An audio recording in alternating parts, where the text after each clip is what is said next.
ഇന്നൊരു സൂപ്പർ കഥ പറയാം. ഒരു വലിയ പോത്തും കുറേ ആനിമൽസും. റെഡിയാണോ? നോഹയുടെ പെട്ടകം. ഒരു ദിവസം ദൈവം നോഹയോട് പറഞ്ഞു, നീ ഒരു വലിയ പെട്ടകം ഉണ്ടാക്കൂ.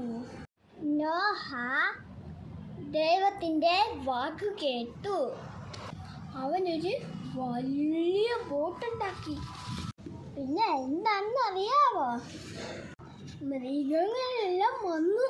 ഒന്നുമല്ല, രണ്ടെണ്ണം വീരം. ആന വന്നു, സിംഹം വന്നു, കുരങ്ങ് വന്നു, പക്ഷി വന്നു. അപ്പോഴതാ മഴ തുടങ്ങി. മര വെള്ളം പൊങ്ങി വന്നു. വെള്ളം ഉയർന്നുയർന്ന് ഇവിടെ എല്ലാവരും. പക്ഷേ നോഹയും ആനിമൽസും സേഫ് നിന്നു. നോഹ ഒരു പക്ഷിയെ പുറത്തു വിട്ടു. അത് തിരിച്ചു വന്നു. നോഹ വീണ്ടും അതിനെ വിട്ടു.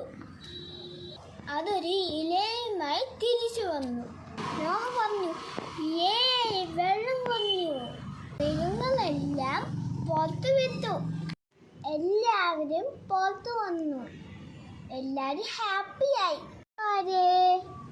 നോഹ ദൈവത്തിൻ്റെ വാക്ക് കേട്ടതുകൊണ്ടാണ് ദൈവം നോഹയെ നശിച്ചത്. ദൈവത്തിൻ്റെ വാക്കുകൾ കേൾക്കാം. നിങ്ങൾക്ക് ഇഷ്ടപ്പെട്ടോ? നാളെ കാണാം. ബൈ.